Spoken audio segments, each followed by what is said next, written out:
بسم اللہ الرحمن الرحیم۔ رسول اللہ صلی اللہ علیہ وسلم نزول قرآن کے وقت بہت سختی محسوس فرمایا کرتے تھے، اور اس کی علامتوں میں سے ایک یہ تھی کہ یاد کرنے کے لیے آپ اپنے ہونٹوں کو ہلاتے تھے۔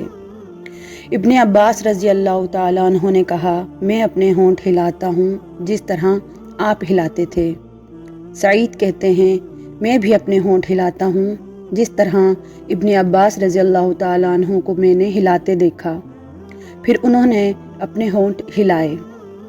ابن عباس رضی اللہ تعالیٰ عنہ نے کہا، پھر یہ آیت اتری کہ اے محمد، قرآن کو جلد جلد یاد کرنے کے لیے اپنی زبان نہ ہلاؤ، اس کا جمع کر دینا اور پڑھا دینا ہمارا ذمہ ہے۔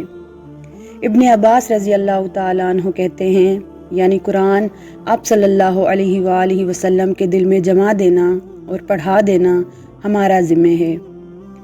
پھر جب ہم پڑھ چکے تو اس پڑھے ہوئے کی اتباع کرو۔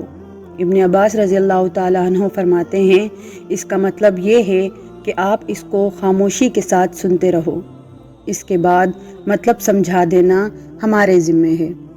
پھر یقیناً یہ ہماری ذمہ داری ہے کہ آپ اس کو پڑھو، یعنی اس کو محفوظ کر سکو۔